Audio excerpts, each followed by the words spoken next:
ए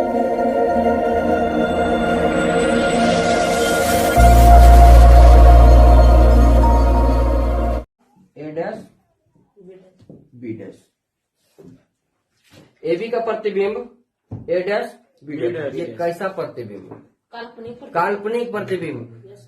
देखो अगर नीचे ए है ना तो नीचे ए डैश ले लीजिए, ऊपर बी, ऊपर बी डैश। सब सीधा है ना, मुंडी इधर तो एक मुंडी इधर।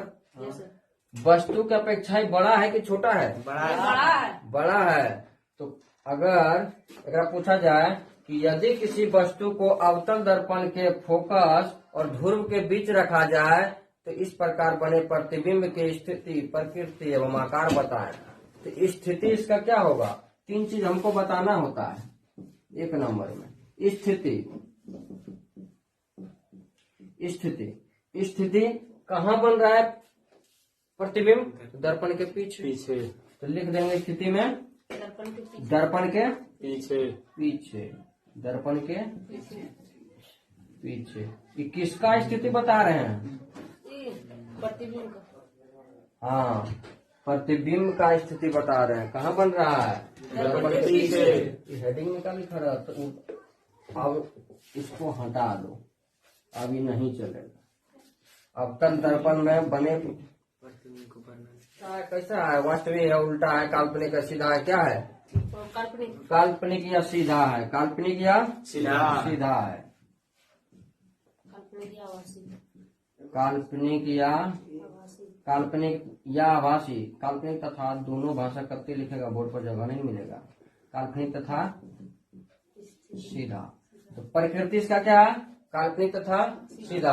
आकार क्या है? वस्तु से बड़ा है कि वस्तु से छोटा? वस्तु से बड़ा। वस्तु से बड़ा। आकार प्रतिबिंब का क्या है? वस्तु से बड़ा।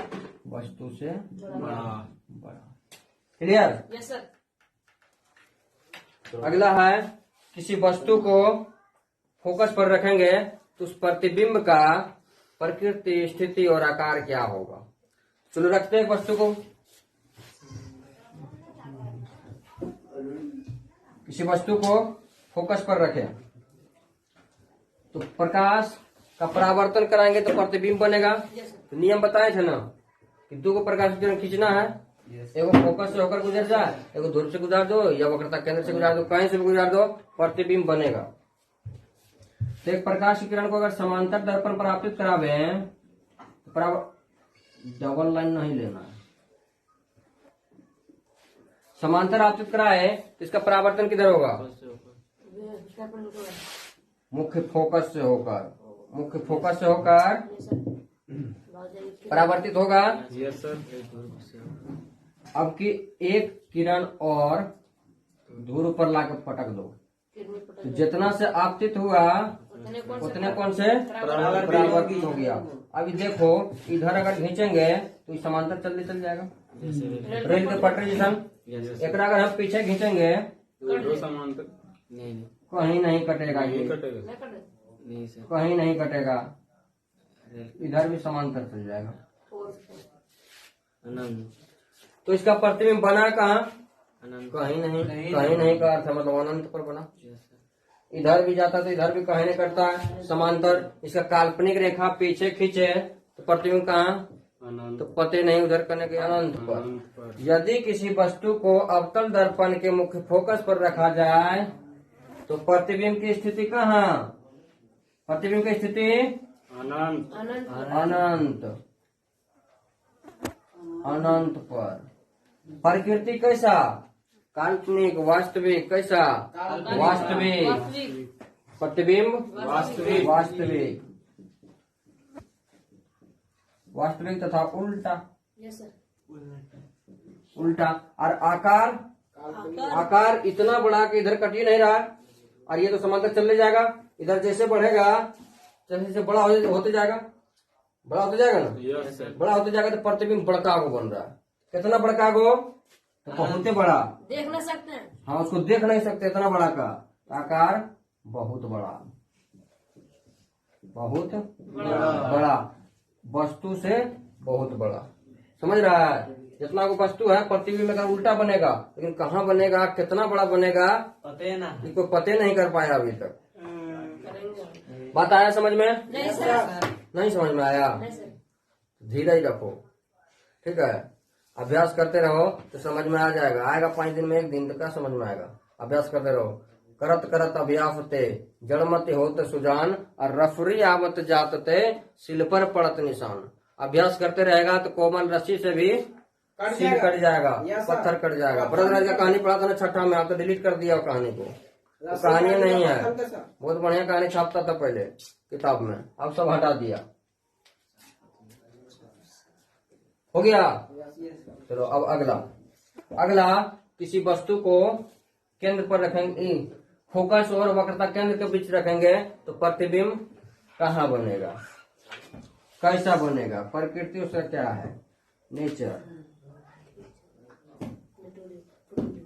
हाँ, नटूरे मत लिखो ना तो फटूरे खराब हो जाएगा। NTURE क्या होगा? नटूरे। नटूरे और FUTURE फटूरे।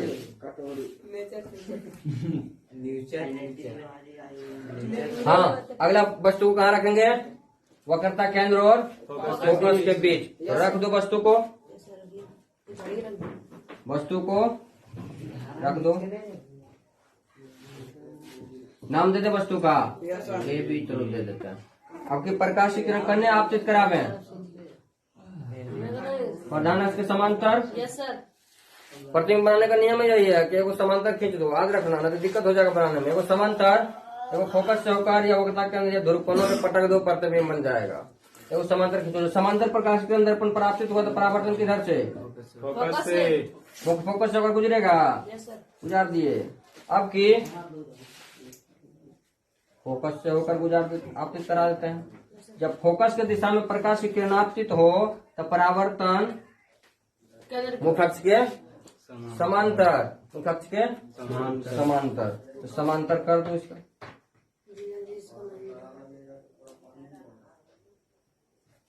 अब प्रतिबिंब कहाँ बना?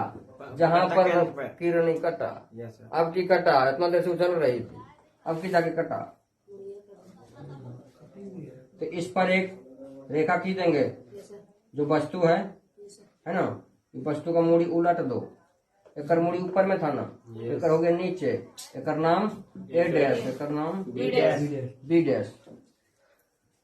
तो यदि वस्तु को किसी अवतल दर्पण के वक्रता केंद्र और फोकस के बीच रखा जाए तो प्रतिबिंब कहाँ बन रहा है? प्रतिबिंब इधर क्या है? इधर अनंत है, यहाँ वक्रता केंद्र है। हाँ, अनंत और वक्रता केंद्र के बीच में, अनंत और अनंत और वक्रता केंद्र के बीच में। प्रकृति कैसा? उल्टा। Yes sir. वास्तविक तथा उल्टा प्रतिबिंब। और आकार वस्तु से थोड़ा सा बड़ा बना ना। Yes sir. प्रतिबिंब का आकार वस्तु से बड़ा, थोड़ा वस्तु से बड़ा। अरे थोड़ा बड़ा तनी जन बड़ा, लेकिन बड़ा बना, ठीक है। वस्तु से थोड़ा बड़ा, लेकिन बड़ा। थोड़ा में नहीं रहो, पूरे में आओ। थोड़ा में कुछ ना है। अगला, अब वस्तु को कहाँ रखेंगे? एक बीच में रख दिए, एकरा पर रख दिए, एक बीच में रख दिया, आपके केंद्र पर रखेंगे। आपके केंद्र पर रखेंगे तो रख दो। बल हुआ भौतिक राशि है, जरा पर पड़ जाएगा वो बल बना जाएगा। ये बल बना हो नहीं तो बल लग जाएगा। आपकी वस्तु कहाँ रखेंगे? वक्रता केंद्र पर वस्तु रख दिए। अब इसका प्रतिबिंब की स्थिति, प्रकृति एवं आकार को बताना है। तो प्रतिबिंब बनाने का नियम, प्रकाश को प्रधान उसके समांतर आपतित कराएंगे। ये फोकस से होकर गुजरेगा, कर दिए। अब की फोकस से होकर आपतित कराएंगे, फोकस से होकर आपतित कराएंगे तो परावर्तन मुख्य अक्ष के समांतर हो जाएगा। हाँ, इसमें थोड़ा खींचने के बाद लाइन टेढ़ा हो जाता है, टेढ़ा नहीं होना चाहिए। प्रकाश सरल रेखा में गमन करती है, ये गुण है ना। तो तुम बनाएगा तो उसमें स्केल रख के खींचना। कहाँ पर कटा? यहीं पर कटा, जहाँ पे चला था ओझे पर। ये ए बी वस्तु है Yes, तो sir. प्रतिबिंब का हो जाएगा। एकर नाम बी डैश दे दो। यस सर एकर नाम ये पहले रखल था तो प्रतिबिंब क्या हो गया, A dash B dash. Yes sir कितना को प्रतिबिंब बना, और वस्तु वस्तु के बराबरी प्रतिबिंब बना। अब लगता है झुकना पड़ेगा। झुकना पड़ेगा।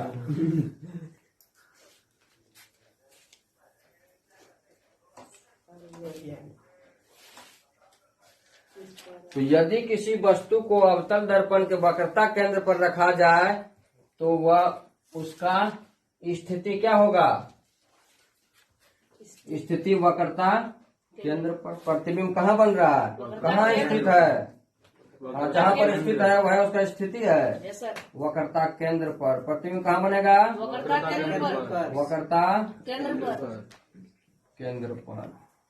प्रकृति कैसा, प्रकृति वास्तविक तथा उल्टा, यस सर है ना। एकर पैर देखो नीचे, मुंडी ऊपर, यस सर एकर मुंडी नीचे, तो उल्टा हो गया ना।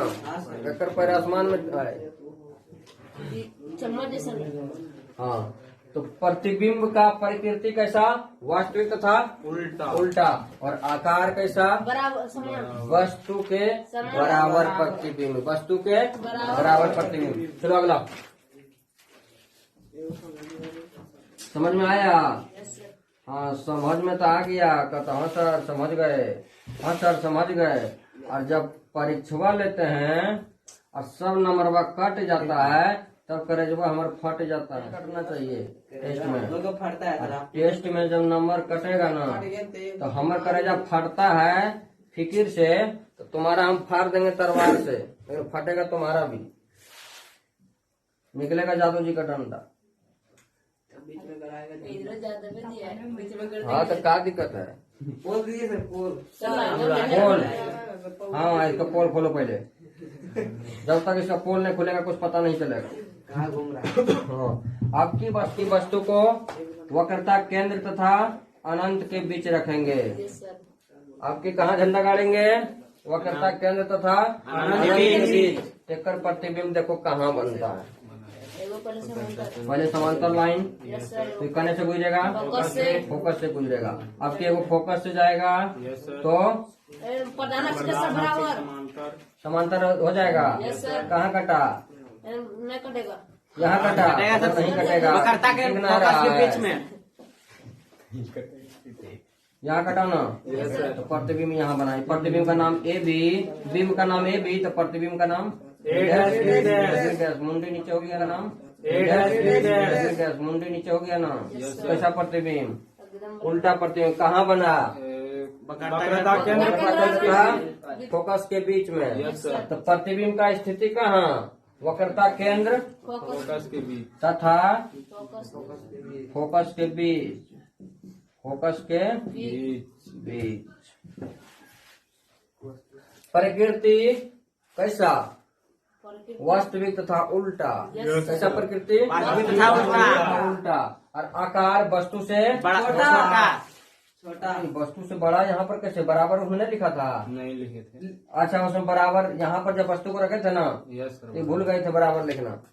वस्तु से बराबर प्रतिबिंब, और इसमें वस्तु से छोटा। छोटा। वस्तु से छोटा बन रहा है ना। Yes sir. हाँ ये देखो अमिताभ बच्चन है और ये राजपाल यादव है। इतना लंबा है, इतनी को है। वस्तु से छोटा। क्लियर हो गया। जब किसी वस्तु को अवतल दर्पण के वक्रता केंद्र तथा अनंत के बीच रखा जाए तो प्रतिबिंब का स्थिति वक्रता केंद्र तथा फोकस के बीच। Yes sir. प्रतिबिंब का प्रकृति वास्तविक तथा उल्टा। उल्टा। प्रतिबिंब का आकार वस्तु से छोटा। वस्तु से छोटा। क्लियर हो गया। यस सर चलो अगला। भागवत गीता भगवत गीता। बहुत देर से यह दर्पण प्रतिबिंब बना रहे हैं। अब दर्पणों सोच रहा है, पसीना पसीना निकल रहा है दर्पण का। एक हाथ नहीं छिड़िया रहा है, गोड़ी नहीं छिड़िया रहा है, हटा दिया हम। नहीं का गुलाब है, एगो आ रहा है। एक और आने दो। अनंत पर जाएगा, धुर पर जो है बीच तो रख दिए। अब कहाँ रखेंगे, अब अनंत पर रख दो। अनंत पर मान लो कि सूर्य है, यस सर। इससे प्रकाश किरण निकलता है ना।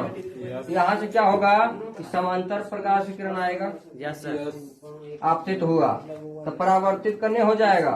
समांतर आता तो फोकस से होकर आता, थोड़ा सा इधर आया तो प्रकाश थोड़ा सा उधर हो जाएगा। थोड़ा सा इधर हो जाए। अरे एक एकरे समांतर और आपतित करा दो। आपतित करा दिए। यस। अगर ध्रुव पर होता तो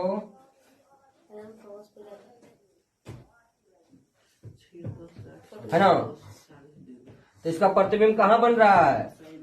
धूर में पकड़ फोकस पर। प्रतिबिंब कहाँ बन रहा है? फोकस पर। वस्तु कितना बड़ा है दिख रहा है क्या? नहीं। नहीं दिख रहा है। वस्तु तो अनंत पर है, तो क्या दिखेगा? Yes sir. अनंत पर प्रतिबिंब बना था, दिखा था क्या? नहीं सर। नहीं, तो वस्तु भी अनंत पर तो नहीं दिखेगा। अब कितना को प्रतिबिंब बना? छोटा। तनी को बना। वस्तु बहुत ही बड़ा, प्रतिबिंब बहुत ही छोटा। तो यदि किसी अवतल दर्पण में वस्तु अनंत पर हो तो बने प्रतिबिंब की स्थिति फोकस पर। कहाँ? फोकस पर। मुख्य फोकस पर। मुख्य फोकस पर। प्रकृति कैसा? वास्तविक तथा उल्टा यस। और आकार वस्तु से छोटा नहीं बोलो, बहुत छोटा। बहुत छोटा नेटुरेला। बहुत छोटा, बहुत छोटा। क्लियर? यस। अब वस्तु को कहाँ रखें? ध्रुव पर रखिए दिए, ध्रुव और फोकस के बीच रख दिए, फोकस पर रख दिए, फोकस और वक्रता केंद्र के बीच रख दिए, वक्रता केंद्र अनंत के बीच रख दिए, अनंत पर रख दिए। अब कहाँ रख दें? अब जगह नहीं है रखने का, है ना? तो यहीं पर इसका कहानी खत्म होता है। प्रतिबिंब का स्थिति प्रकृति आकार समझ गया। अब एक और चीज बचा हुआ है, उत्तल दर्पण। उत्तल दर्पण को ही समझ लो। हाँ, तो उत्तल दर्पण में बने प्रतिबिंब का स्थिति प्रकृति एवं आकार बताए।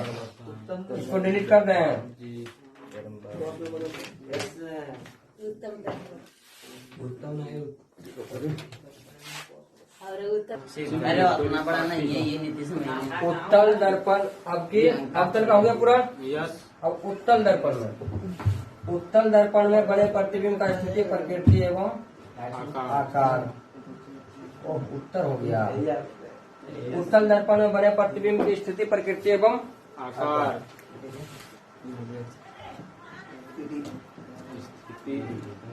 स्थिति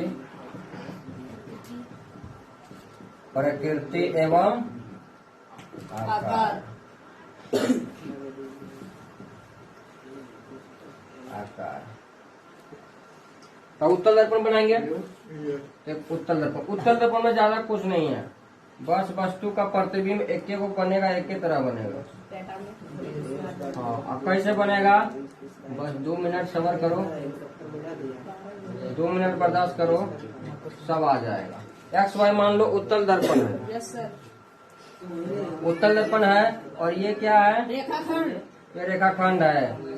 और ये क्या हो गया? हाँ, यहाँ इसका चलो इधर ध्यान दो। उत्तल दर्पण में कन्ने वस्तु को रखेंगे सामने में। सामने नहीं अगर वक्रता केंद्र है, नहीं अगर फोकस है, तो मतलब कहीं पर भी रख देंगे, या तो एक अनंत पर रख देंगे। बस दो ये स्थिति। एक दर्पण के सामने रखेंगे कहीं पर भी, तो प्रतिबिंब फोकस और ध्रुव के बीच बनेगा। चलो रख के दिखा देते हैं। ये वस्तु हो गया। वस्तु को बिंब भी बोलते हैं क्या? मान लो ए भी एक बिंब है, कोई वस्तु है। अगर प्रकाश की किरण आपतित हुआ तो परावर्तन इसका किधर होगा? समांतर आपतित करा है तो परावर्तन मुख्य फोकस से होकर होगा। लगेगा कि फोकस से आ रहा है। जब यहाँ से देखेंगे,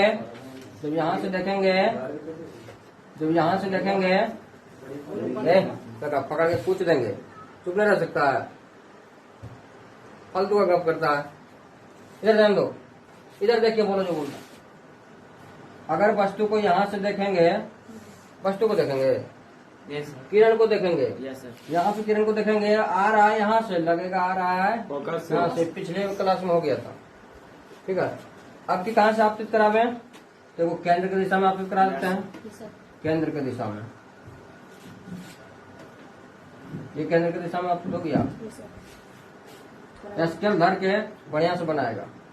इधर से आपतित हुआ तो परावर्तित इधर से हो जाएगा। केंद्र की दिशा में आपतन कोण 0 डिग्री, तो परावर्तन कोण भी 0 डिग्री। कहाँ कटा? यहाँ कटा फोकस और ध्रुव के बीच। बीच में, फोकस और ध्रुव के बीच में ए डैश बी डैश। अब ये काल्पनिक रेखा से कटा तो कैसा प्रतिबिंब? काल्पनिक प्रतिबिंब वास्तव में जहाँ कटता है रेखा वो वास्तविक प्रतिबिंब। यहाँ काल्पनिक रूप से कटा तो ये काल्पनिक प्रतिबिंब। तो उत्तल दर्पण में यदि दर्पण के सामने कोई वस्तु को रखा जाए तो उसका स्थिति ध्रुव और फोकस के बीच, प्रकृति काल्पनिक तथा सीधा, सीधा है ना, Yes. मुंडी ऊपर एवं मुंडी नीचे, और आकार कितना बड़ा? वस्तु से छोटा। हमेशा उत्तल दर्पण में प्रतिबिंब वस्तु से छोटा बनता है। हम लोग गाड़ी में देखते हैं साइड मिरर लगा रहता है, Yes. साइड मिरर में उत्तल दर्पण का ही प्रयोग करते हैं। उसमें तुम अपन थतून देखो तो है मुंडी इतना हो, दिखेगा इतना हो। Yes sir. का है तुम बिंब है इतना बड़ा, प्रतिबिंब बना इतना बड़ा। यस उत्तल दर्पण का नियम है कि प्रतिबिंब वस्तु से छोटे बनाएगा। इसलिए लगाते हैं कि छोटा छोटा छोटा छोटा पिछले ढेर चीज दिखे। इसलिए उत्तल दर्पण का प्रयोग वाहनों में साइड मिरर के रूप में करते हैं और हेडलाइट में अवतल दर्पण का प्रयोग करते हैं। क्यों करते हैं उसका भी चर्चा करते हैं। तो इसका स्थिति कहाँ? स्थिति ध्रुव तथा फोकस के बीच, के बीच। हाँ, ध्रुव तथा फोकस के बीच। फोकस के बीच, मुख्य फोकस के बीच है ना, Yes, sir. फोकस के बीच। प्रकृति कैसा? काल्पनिक तथा सीधा, काल्पनिक तथा सीधा। काल्पनिक तथा सीधा सीधा, चलो सीधा। आकार, आकार वस्तु से छोटा। वस्तु से छोटा। छोटा, एकदम हमेशा छोटे बनेगा। चाहे तुम वस्तु कहीं रख दो, यहाँ भी रखेगा छोटे बनेगा, यहाँ भी रखेगा छोटे। यानी तुम प्रधान अक्ष पर या मुख्य अक्ष पर वस्तु को कहीं भी रख दो तो प्रतिबिंब का स्थिति ध्रुव और फोकस के बीच ही होगा Yes, sir. और वस्तु से छोटा होगा। इसका दूसरा स्थिति यह है कि किसी उत्तल दर्पण में यदि वस्तु अनंत पर है, अनंत पर मतलब पता नहीं करने हैं, Yes, sir. तो वहां से हम आपतित कराते हैं प्रकाश किरण। मान लो फोकस की ओर आपतित करा दिए, फोकस की ओर आपतित करा दिए तो परावर्तन किधर होगा? फोकस के समांतर हो जाएगा, Yes, sir. होगा ना। Yes. एक हम केंद्र की दिशा में आपतित करा दें, केंद्र की दिशा में आपतित करा देंगे, है ना। ये केंद्र है, इधर से आपतित हुआ तो परावर्तित भी इधर से हो जाएगा। 0 डिग्री अब इसको परावर्तित किरण को पीछे की ओर खींचो, कट गया। कट गया, Yes, sir. कट गया ना। कहाँ पर कटा? Focus. फोकस पर कटा ना। तो पहला स्थिति कि यदि उत्तल दर्पण के मुख्य अक्ष पर किसी वस्तु को रखा जाए तो उसका प्रतिबिंब फोकस और ध्रुव के बीच बनेगा। Yes, sir. और यदि किसी वस्तु को उत्तल दर्पण के अनंत पर रखा जाए तो प्रतिबिंब फोकस पर बनेगा। बस उत्तल दर्पण का कहानी खत्म। और उत्तल दर्पण में उत्तल दर्पण का प्रयोग साइड मिरर के रूप में क्यों करते हैं? क्योंकि वो वस्तु का छोटा छोटा प्रतिबिंब एक जगह बना कर दिखावे। इसलिए उत्तल दर्पण का प्रयोग वाहनों के साइड मिरर के रूप में करते हैं। साइड मिरर, हेडलाइट में नहीं। क्या हुआ? वाहन के आगे तो काल को ये बैठे। हाँ, तो अब अवतल दर्पण का प्रयोग हेडलाइट में क्यों करते हैं, है ना।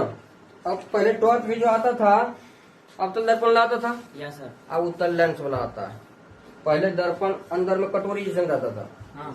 कटोरी जैसे रहता था और हमें वो बॉल कसते थे। वो बल्ब मेरे को नहीं करेगा, है ना। 3 सेल का अपना टॉर्च होता था।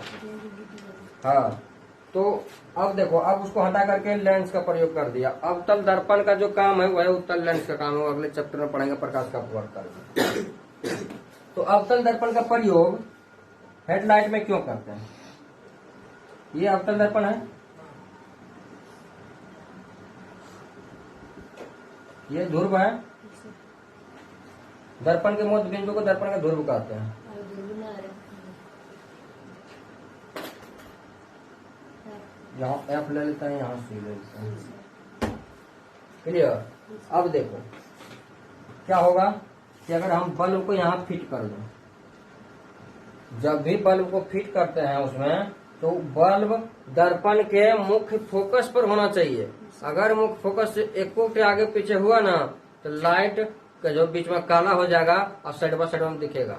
कभी कभी ऐसा गौर करना किसी का मोटरसाइकिल में, है ना, बीच में दिखबे नहीं करेगा, साइड में दिखता है। क्या है? उसका बल्ब जो है मुख्य फोकस से हिल गया है।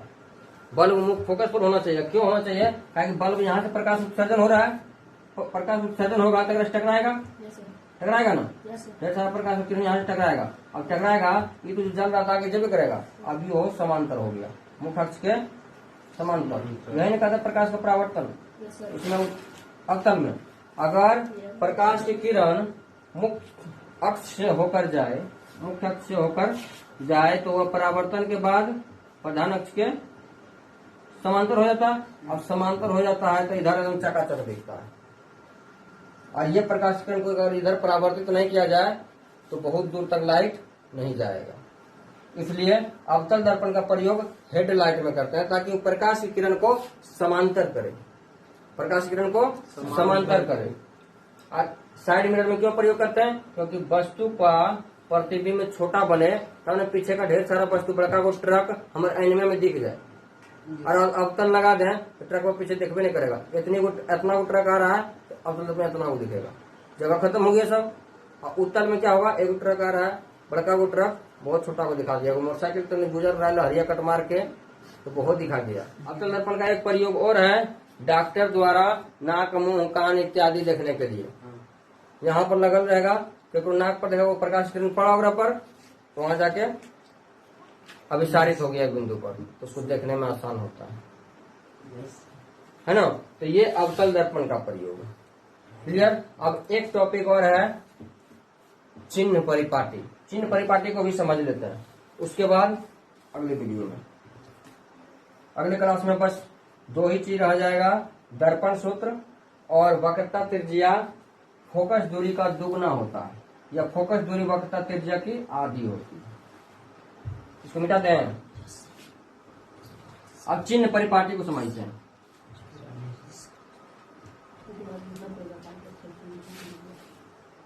चिन्ह परिपाटी कुछ नहीं है। चिन्ह परिपाटी,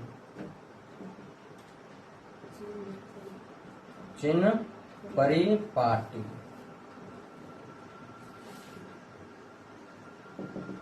चिन्ह परिपाटी को समझो। कुछ नहीं, वही बताए थे ना जो चौथे क्लास में छापता था। ऐसे यहाँ जीरो है यानी यहाँ पोल है, इधर ऊपर ग्राफ में नीचे है ना। तो इस साइड का दूरी क्या होता है? धनात्मक। 1 2 3 जो भी रहेगा सब पॉजिटिव होगा। इधर -1 -2 -3 इस तरह से इधर पूरा नेगेटिव होगा। और नीचे नेगेटिव, नीचे भी ना तो -1 -2 ऐसे चल जाता है ना, नीचे भी माइनस, ऊपर पॉजिटिव, ऊपर पॉजिटिव 1 2 3। अब देखो इसका प्रयोग कहाँ करेंगे। हम लोग के पास एक दर्पण सूत्र है 1/v + 1/u बराबर 1/f।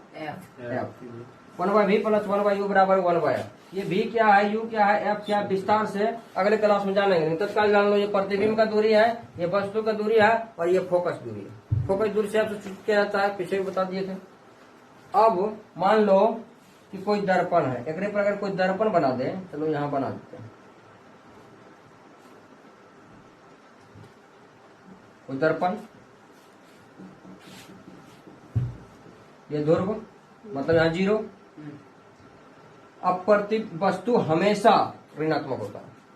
वस्तु की दूरी हमेशा ऋणात्मक होता है। जब भी वस्तु को हम लोग रखते हैं, चाहे उत्तल दर्पण हो या उत्तल दर्पण, रखते हैं इस साइड में, इस साइड में रखे मतलब ऋणात्मक। अब प्रतिबिंब जब बना तो वास्तविक प्रतिबिंब सारा इधर बना था ना, वास्तविक इधर बना था। कोई वस्तु अगर रखल था तो अगर प्रतिबिंब कहीं पर बना था, है ना, मान लो यहाँ बना था, तब इसमें समझो कि वस्तु का दूरी क्या है, ऋणात्मक। मान लो u बराबर कहीं दे देगा 20 सेंटीमीटर की दूरी पर कोई वस्तु रखा हुआ तो वहां u बराबर लेंगे -20 चिन्ह परिपाटी के अनुसार। चिन्ह परिपाटी कहता है कि इधर वस्तु का दूरी हमेशा ऋणात्मक और प्रतिबिंब का दूरी v बराबर, यहाँ वास्तविक प्रतिबिंब बन रहा है नीचे बन रहा है, नीचे क्या ऋणात्मक। तो यहाँ की वस्तु की ऊंचाई भी ऋणात्मक, प्रतिबिंब का दूरी, प्रतिबिंब का दूरी भी ऋणात्मक। चलो मान लो 10 सेंटीमीटर की दूरी पर बन रहा है प्रतिबिंब, तो प्रतिबिंब का दूरी भी ऋणात्मक। प्रतिबिंब का दूरी ऋणात्मक कब होता है? जब प्रतिबिंब वास्तविक तथा उल्टा बनता है। Yes sir. तो ऑब्जेक्टिव में से पूछेगा कि वास्तविक तथा उल्टा प्रतिबिंब का प्रकृति क्या होता है? धनात्मक, ऋणात्मक, उदासीन, इनमें से कोई नहीं। तो वास्तविक तथा उल्टा प्रतिबिंब आ जाए तो उसमें मानेंगे ऋणात्मक। और काल्पनिक प्रतिबिंब सब इधर बना था ना, इधर क्या है? धनात्मक। अब ऊपर ही बनता है। जब ध्रुव तथा फोकस के बीच वस्तु को रखे थे तो प्रतिबिंब पीछे बना था ना, सीधा बना था ना। तो जब भी सीधा और आभासी प्रतिबिंब बने तो प्रतिबिंब की दूरी धनात्मक, ऊपर धनात्मक, नीचे ऋणात्मक। क्लियर? तो आज यहीं तक रहेंगे, बाकी अगले क्लास में दर्पण सूत्र 1/v + 1/u = 1/f और एक फोकस दूरी वक्रता त्रिज्या के